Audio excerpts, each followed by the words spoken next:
As the demand for artificial intelligence expertise continues to grow, many employers are seeking candidates with AI skills. The term AI literate lacks a clear definition, which can confuse job seekers, so we're going to try and get some clarity on that today with Dr. Karen Sutherland from the University of the Sunshine Coast. Good to see you.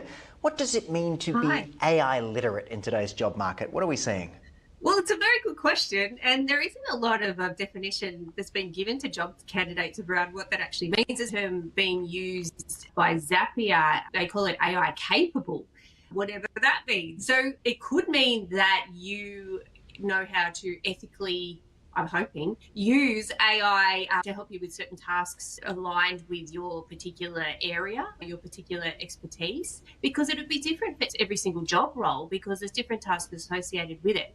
What I find really interesting is that while they're putting this out there, AI literacy and AI literate, from all the industry reports I've seen and even the ones I've conducted myself, there is a massive training gap in terms of AI in organisations. So they're expecting candidates to have these skills that are very vague, but then they're not even training people in the company anyway. Yeah, it's certainly interesting. It's sort of, can you Google something is sort of the thing. Can you Google and create prompts and do this sort of thing? Oh, you're AI literate. But how are employees measuring these skills? It seems like something that might trip up a lot of people out there, especially younger people trying to get into the job market. Well, that's the thing. I mean, I think it will depend on how they're interviewed. Will they be given certain tasks? I know sometimes in my field of marketing communication, when job candidates are going for roles, they're expected to do certain tasks to show that they are capable. So maybe that's being included. And I wonder too now if AI training is part of the onboarding process when you are getting someone to start in a new role and training them up as they enter the organisation, because every organisation's AI policy, if they have one, will be different and the processes are different. So, yeah, I think it's a very sort of broad term that will be very specific to each organisation and each job role. Yeah, beautiful little grey area for the moment. Well, let's keep it with AI, but jump over to China for the moment. And Chinese social media platforms are implementing labels for AI-generated content following a new law that came into effect just this week. Dr. Karen Sutherland, take us through a little bit about what's going on. What's prompted Chinese regulation?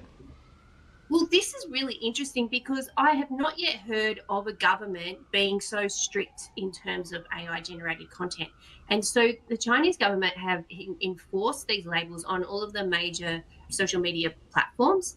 And so it's like the platforms themselves have given users the option to label their content themselves, and when they detect it, they're also slapping these labels on, and content creators are not allowed to remove them. Some platforms have given users the option to even report AI generated content if it hasn't been labeled. So yeah, I think this sort of widespread policy has not happened anywhere, and it's really to try and mitigate the misinformation due to AI-generated content. I think it's great, but I don't know how it would play out here in Australia or how long it would take for us to do something like this. And of course, the Australian government is trying to bring into effect all sorts of things when it comes to image generation and nudity and trying to get that deep fake content under control. But how will platforms in China like WeChat and Douyin and Weibo enforce these labeling rules? Are we talking watermarks? You did highlight other users being able to report the content, so to speak. Yeah, I mean, and some are actually detecting it through metadata. Others are expecting the content creators to label it themselves. I mean, you can do this already on platforms like TikTok and YouTube.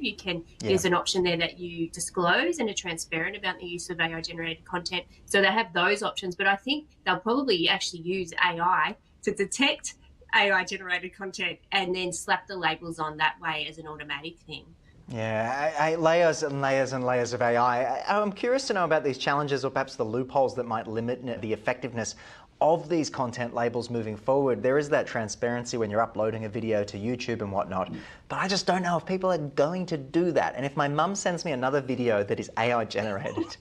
I know. I mean, look, I think it's a good approach to have sort of the AI detection tools, to have the users doing it themselves, and then reporting mechanisms, and then metadata, detecting it using metadata as well. I think that's a multi-pronged approach to try and make sure that it's being labelled properly. But I guess we'll just have to wait and see how it all plays out and if it is effective. Yeah, absolutely. But you and I will no doubt be talking about it each week. Thank you again for joining.